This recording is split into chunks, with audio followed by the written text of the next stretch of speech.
Patian thu ingai thlangu tir ko te thil ti bung thum chang bula Kebai Tihdam Chanchin tin Peter Johana chubeliang mun hun nin tong tai hun lai chuan pathian biak ina lu turin an chowa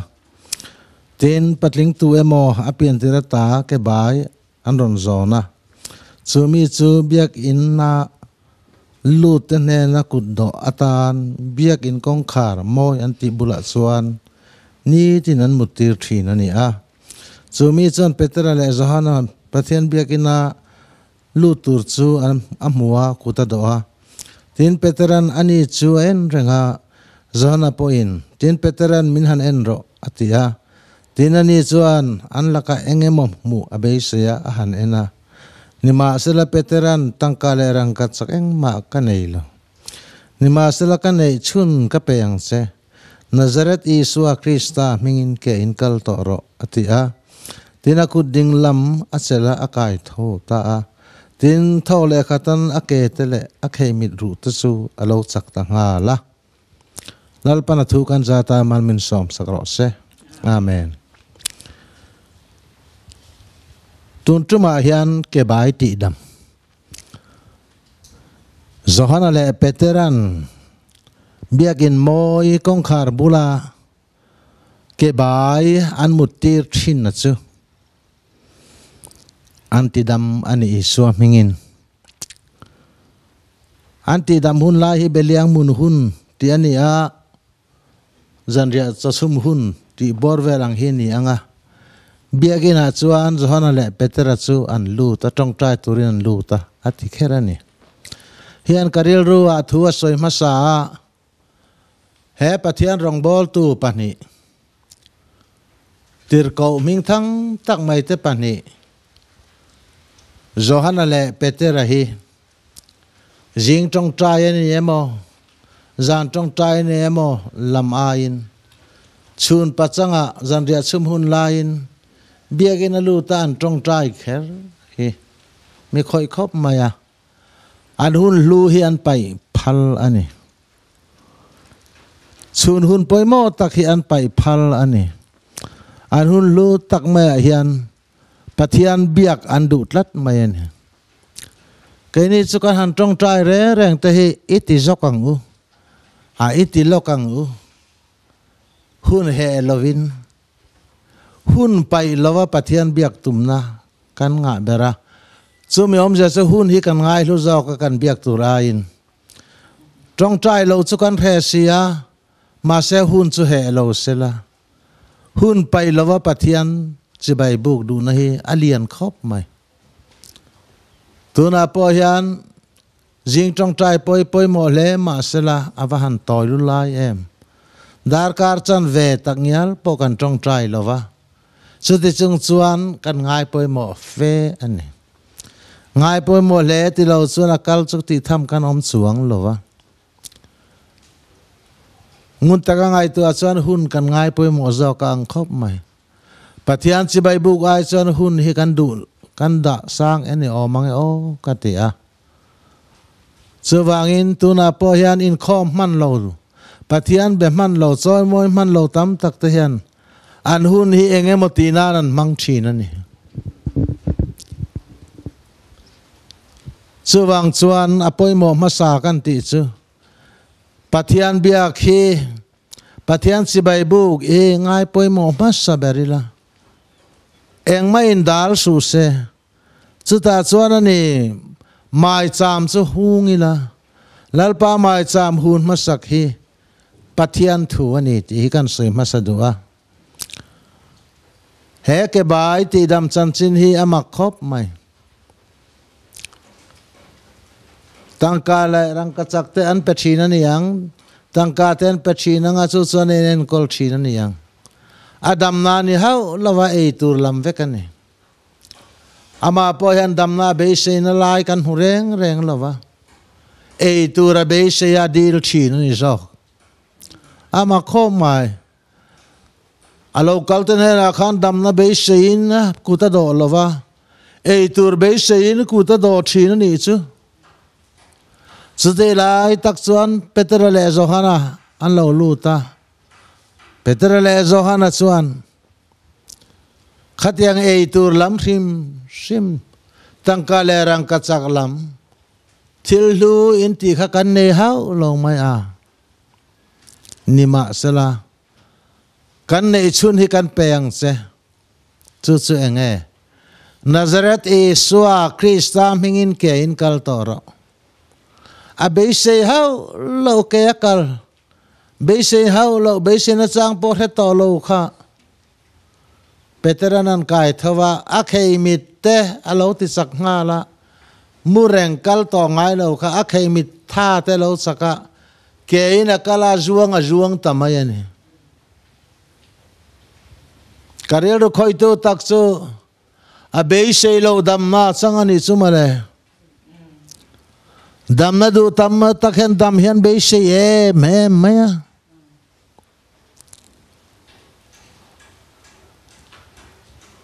nima sela he ke bai ti dam hi chuan dam a be se lo biagina local ten he na ai tu lo do khom kha be se berani a be se lo ke ina kal tamaya azuang tamaya pathian thil ti theina lo kal dan hi ama khop mai rin vak poni lova be se em poni lova dam tum em poni lova kano mang hian na thok mai ani kano mang apathian na tho don son the hi avahan ro pui tak em du lam chu kan ne yang chu male ma se ka om ang he apoi botlat kano mang he zana le petera chuan chu ke bai chun tidam ta anti dama hian a top mai lo anti dama chu zuang ma se adam dan chan chin chui don chawa zda pathian ngai sak hote farisai le kaziak to te pui thiam te dan khami te chuan engti zia mai nge he biakin kong khar moi bula mureng khan sia lo zuan tak mai anti khan ati dam tu la chu kheder silo adamani ti chu phadruali na om lo ani sia azuang to box sia avalo mom tak em anti tlang lo tlat hi ni kan sai do sa avaro puin avalo mom em ke bai kha lo zuang tho ta anti tlat lo an chui zera Johanna le Petera kha an dop kwalta an ko tira Petera le Johanna lali swa thole chanchin Krista chanchin kha soina rem changan mangan puang ta zara Nazareth Isua indu lo kha cross in ken be nge kha amang e khapathia din ron choi moi ta ni in men mua hian ron choi moi ta ni anti lo tamai Peteratan Isua chanchin Krista thin le thole na amo phurtu anni ziate an mani nge inan ken be ziate an puang ta indu lo nge maya kha tu na hian choi moi nom ta indu lo khan chandam tu Nazareth Isua kha heta nge hian choi moi nom ta ni hi an ti ta ngat maya chuta chuan an hil hai em man thina ursi ani nu na siam tu chuin thata an tingat mai cross an khen be khai suania an khen be ange ming khan ang kai tho ta ni ti an thil chu an thina va ur tak em isua minga tu sei to lo top turina an ti tangot maya an niara char kan hmule kan the ti sei lo win kanom theilo nang ni thua in pathian tu zoma tha jok ti kan sia an ti zui ta he ke bai ti dam hian chan chin awanga thui em a thui khop mai a lom takapom ve mai lama khanan kal lova avaro pui tak em chandam tu so moinom ta anti mai lo akai thâu tu ni an thiat Peter le Johanna chung changa an mani kha an boy pui ta zo ka ni voina po hian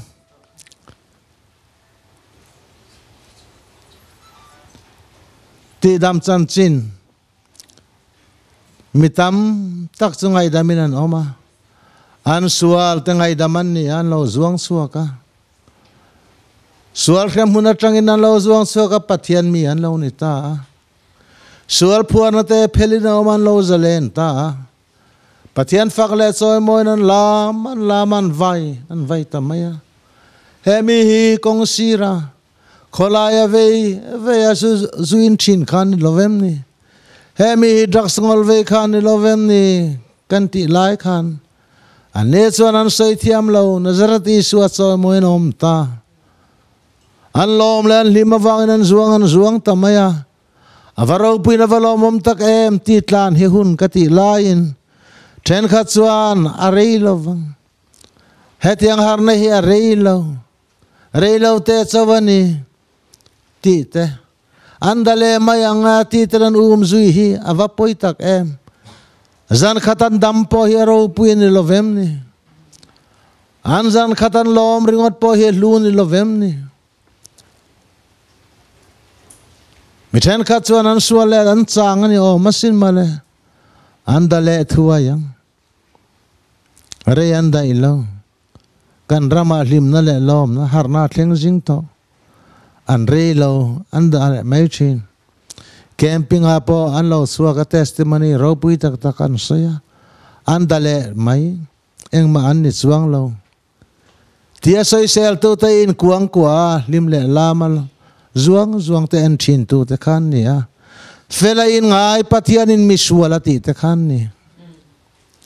fela in ngai mi dang thiam lo chan tir tu te kha lal pan ngai dam lovang chuwang chan u nau du tak te u me ten lom na le lim nan chan hian boy pui zo ro avalom mem tiro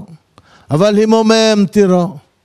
chutiang i ti thelo chuan nang mai nen chiang ro fela in ngai tha in ngai mi dak le chang mai mi hring hi pathian thua mi tui an ni ngai lo camping upon yang eng huna po har na sang tu te dak le mai ring ho hi an dak lai po hello an lim lai po hello an ni fo lom tak le lim tak nei lo an ni fo fela in ngai le tha in ngai an nia wangin misual sim lo ki le te hian dong song thiam lo ante sang lu tu ka anda sang lu tu ka sang le a sang len mu sit boka choti reng san da dan tur pon khelo avalo momem tian chibai veringot po hi aro puye ma selangin anlom tak tak lawat chibai tu te amoy lo lawati ve ram te pejan poyan khoi don til moy jong su a tha jong ro moy na jong su adik le tha dab ro zo pathian thu avani em kan rama yan zo theng me kani he ke bai ti dam om po hi an chui zela Peter le Johanan dop ta chiama a ke bai ti dam zo ka chueng man soi pui lo zuang si kha biak zo om tak Peter le Johanan li ran chai ta anela chuan in pathian tu sei na rem changan muan au ta tuara lal para malo zau ta zo kani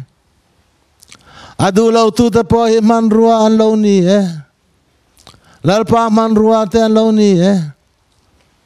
ado dal tu ta po hi hosu lal pa man ruwa vek an ni kumran pu ka te puk danga te lekha buzial man lai nan lo da thina ada thatrin tu te he pathian thu oi te an ni chuang lo mosia dan te iswa thu soi te an khe rang loen zial kha abowan hlawa anin le lo abora lai chuan khang ho bora khan hlaw dei zo kan thuru trok a thuru tu te khan Isua thuan poisa ani lo Isua ngai thei lo em te pokan thu ziak sun da tha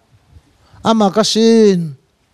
anda tha chatlai khon nuan han mun suak an han let linga an Bible thiang lima te hian an ron ti chu an ron ziak suaka adu lo tu te lale suan hel kal tu te nan da tha te khazuni tlataman le pathianin man ruanga zia hi avaro puitak em chawangin tuna po hian tuna harna lo thleng me ka te misual sandam na chan chin tui pui ve lo te po hi hosu pathe man ruwa tha taka mangzelang an ma ne ro chun van duai ani mai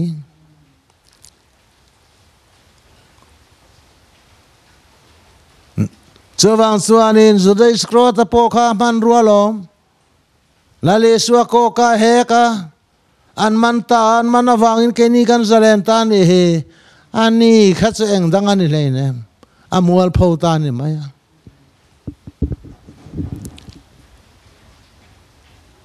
aman ruani wang ring oten in ngai poi motur ani lo in ngai lutur ani lo patian tur hil tu te poen thu kan soi pop pastor te po kan ni ang aman ruwa kan ni chang omang kan poi mo berlo min mang ve ani mai amang tu hingai poi mo zok tu ravani em aman ruwa te hi chu heti mai hi ni reilo teral tu rani ha amang tu kan pathian ro hi chu tu an omreng tu rani he te hi ngai tu chinang u khai he ke pai ti dama po hian aman ruwa petra le zohanan suita chiama an be ta chiama ni ma sela an tan rem chang in hong ta zela Isua ming chuan thuan soi ta zela ni zok asui tu ta hian kebai dam le hi chon nial theilo ma sen lom pui lo ama kasin o amureng poisa pek zeu khan du zok an o masin alo zuang thawa lo dam ta mai ta so valo mo mem han ti ve mayom mi lom theilo na chan hi setana hiana khuwa khir ne ve asino tuna poen loma zuang te thin tiur tu hi an omani peichan setana hiana mang ne le aniang ti hi ke chon ka ngai tu adan ani tlat mai kel ka nga harna lo thleng ta khe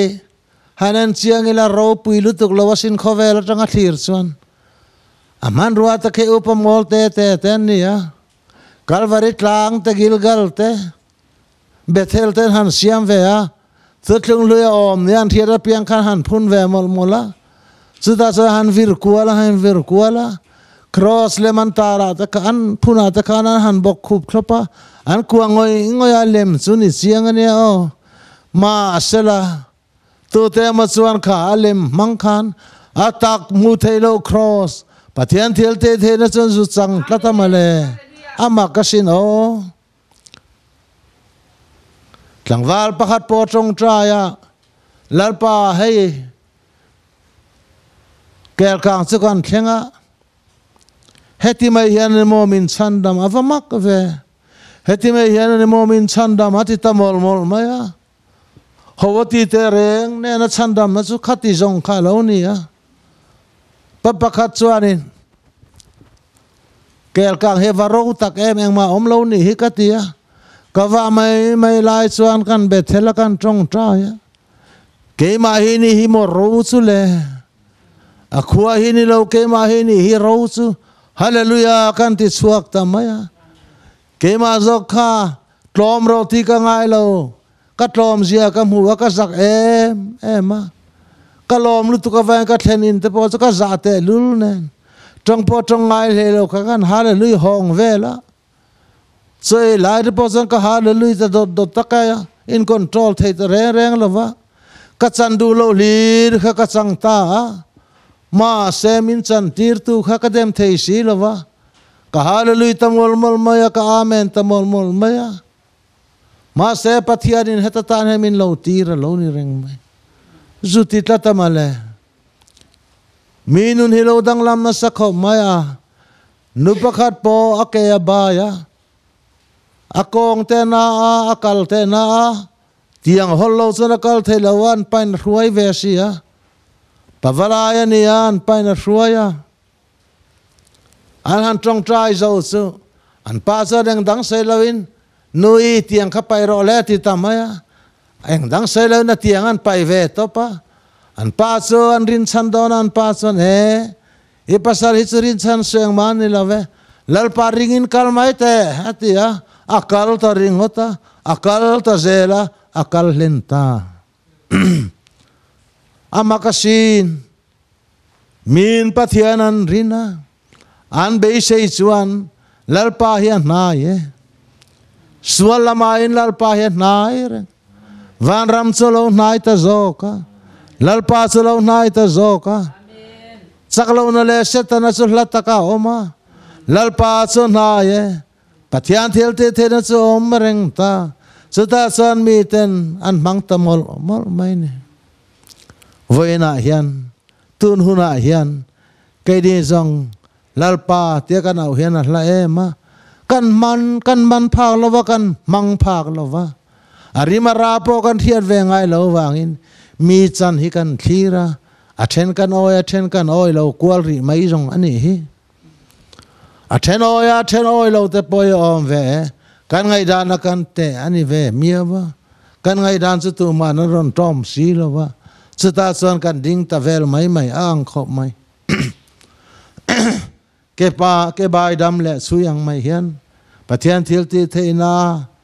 Tihdam alo om te ana toro pui ta ka wanga sual ngai dam na chang tu te kan chui ve a an dak hun kan nga ka an chau hun kan nga ka heti reng chu ni lawang kan tia kel kang kal po he ni reng lawang kan tia kan tlem tol mo te kan ti line mi khwal ra sun nga khop maya atop hun po thleng ngei tur po niang chu heti reng chuan kan kal big long su renga nima sela kan kalawa nga tharau thiang lim na tho ko ran ho ale khotlanga alo thlen zel thena tura be se na hi trong trai na nen kan nei chuan lalpan na thok zelang ti ke chon ka ringa tu em mang hian na po thok zelang chu enge mang hian na thok zelang chu mi sual ngai dam te mang hian lalparam chu zaw zelang ti ka ring tlatani he petera thurhil atang hian thuan khil ta zela amak kho mai a tharau thianim chang tu ta zinga po hian mi fellow su lo om na me mai a anania le safari chuan an thil thal na ten han zep vela chu vela petra soneng ti ziang he an ti khan ale top mai ni an pas ale top ma thi chu lo ni fel der maya tu lai trong chu ni sa ha ta tak te pokan ti ma na ha ta tak po ni se thim ye wala ma le ayang zong po lo ni sa na athil ti sual khan avona le ti na ani zok tat ma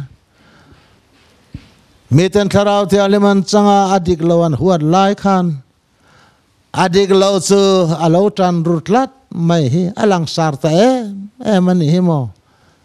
miten tharau ti aliman changa thil dik lowan hothu maya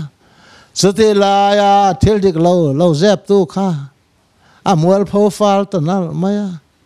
a hiat pui tu nu pui ngai po sore lo te khan mual liam ve ta tharau ti alim kha pola petera na hau lu mani lo tharau ti alim na tholo theng khan an mani suala phor suasaka sual wangan rilu na chuan enge mo theng te po ang khopasin an thi dan hi chu kan chui tur ni lo ma se ka soi du tak chu tharau ti alim lo theng hian suala tilang sarani felnaronin puang suak hian suala tilang sara chuda chuan poi khoi tu mi sual chu chuan nunan thang ta lo ani pathian poin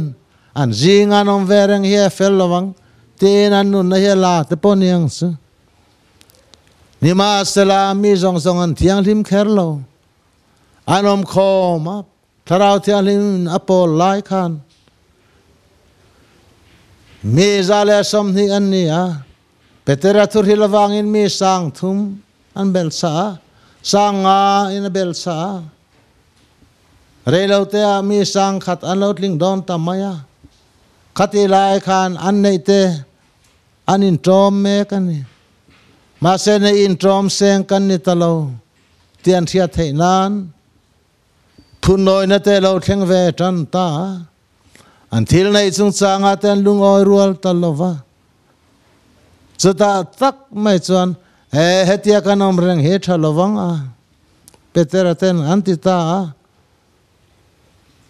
kharing to te jinga khwai tu ten han ruata turil to tur ten han ruat felta chuta chuan mi pui ten che dan an lo theta om dan an lo theta nei zong zong in tro manun ho reng thei ani lo chung ta chu lo thleng zui ta ni kha Kebai Tihdam hian nu manga khop mai sin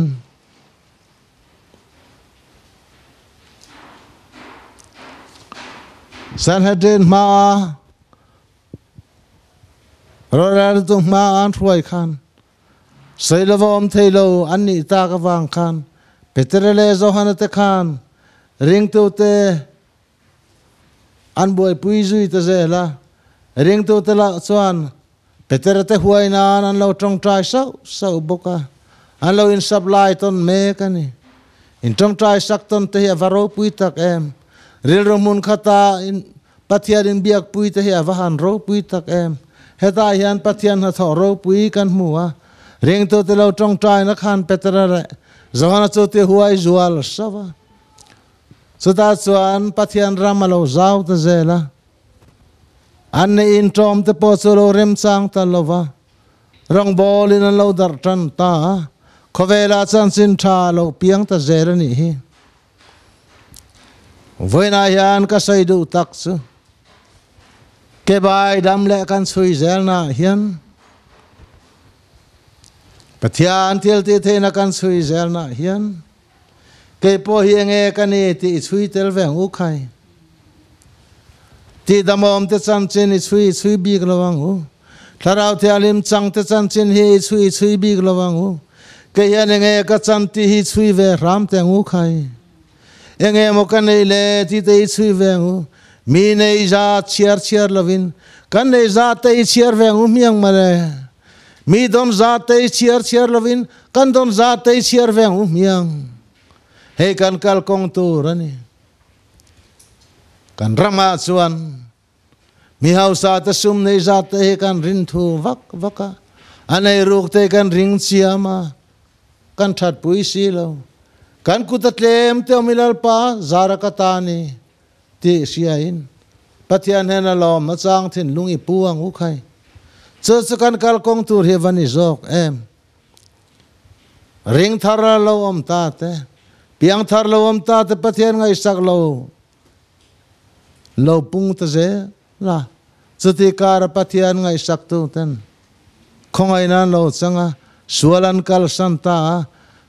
tuna po hen rei lo te chungin kan khotlanga aizol khopuya nge po hian rimun samun chu lo om nge ma se miten ne na kongan zo san taria amak te asin zuar te chun la tamalo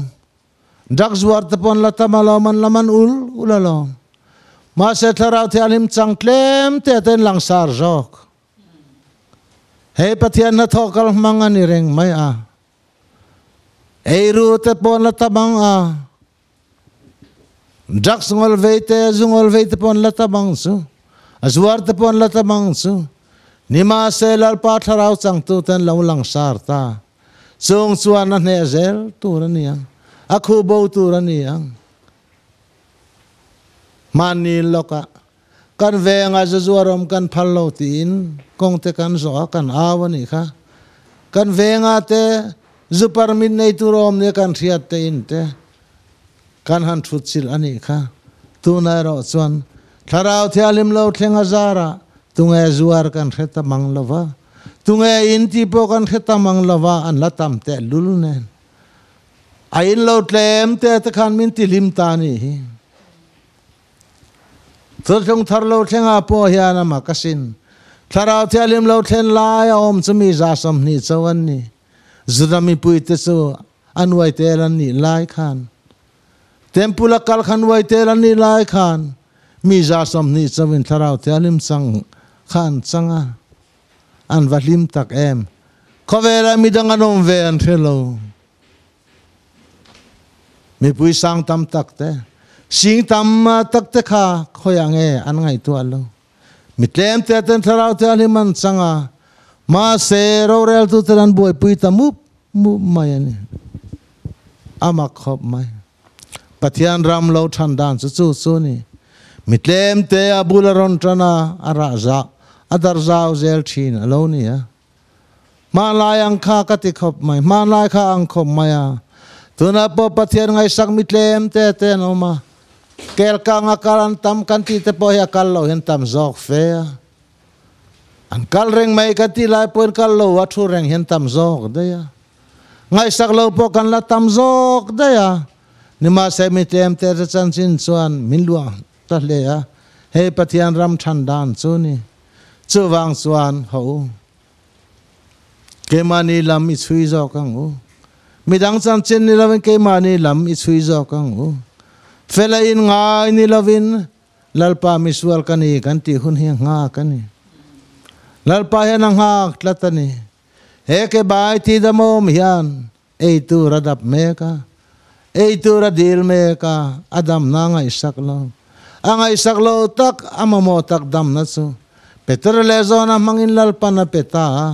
kea kalina zuang tamaya makavati don tereng em ai tur mai chuwa thok suak don tereng em ho voi ni a po hian kan ril ru kam tu seng po lo ni ro se te sa le khovelam thil po lo ni ro se van tharau thiang lim chuan min ti danglam zo ti hi pomang u khai chata chuan ni kan nun chu lim jok don ta chuan ni kan lom na fam kim chu om jok don ni chu khovel hian thia se ka van du tak em hey suwa chan chin mol mai hi mi te hian thlahel se awahan trul tak em mi te chan chin an lo dam le ta ka wanga mi sual sandam na an lo dam ta ka wanga mi sual sandam te an lo har thar ta ka wanga fela in ngai te lo thin ur mai hi chu akal mangani lo chu wang chuan voina hian pathianin kebai dam le Tihdam om chan chin atangin kan nun kal kong hi min zir tirani lalpan thu kan zata mal min som sakro se amen tong tryang u lalpa voina hian kebai dam le chan chin atangin ithusa puanin na oma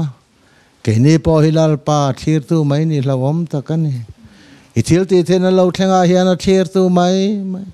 tulian thir mai ni hi avarap thak em miswal ngai dam te chan chin chui mani chan chin chui ve ngai lo te mi te ngai theilawa tunge kan in khasi lo ni te avarap thak em mi fel chan dam tura local ini lo kha miswal te zonga chan dam tura local ini khamale miswal te mangai tu miswal te khongai tu heram hiti dam molang se herama yan miswal mangin chan dam na chan sin zaron puang le ro mi fel tak te manga ipuan he tok to ani yang e miswal te mangin chan chin tha puang le ro hei zo khi ni kan ram hian ma mo chu mani sual por hello te manin sual kan nei ti por hello ten i chan chin thai kan puang ta me ka ke zong ka tling lawani ti te mang hian he ram i chan dam le ro mi sual ngai dam te mang hian ani imi te chan chuak thin kan nga reng se lalpa kan nga reng se iram lo thleng ro se lali suam mingin kan nge ne amen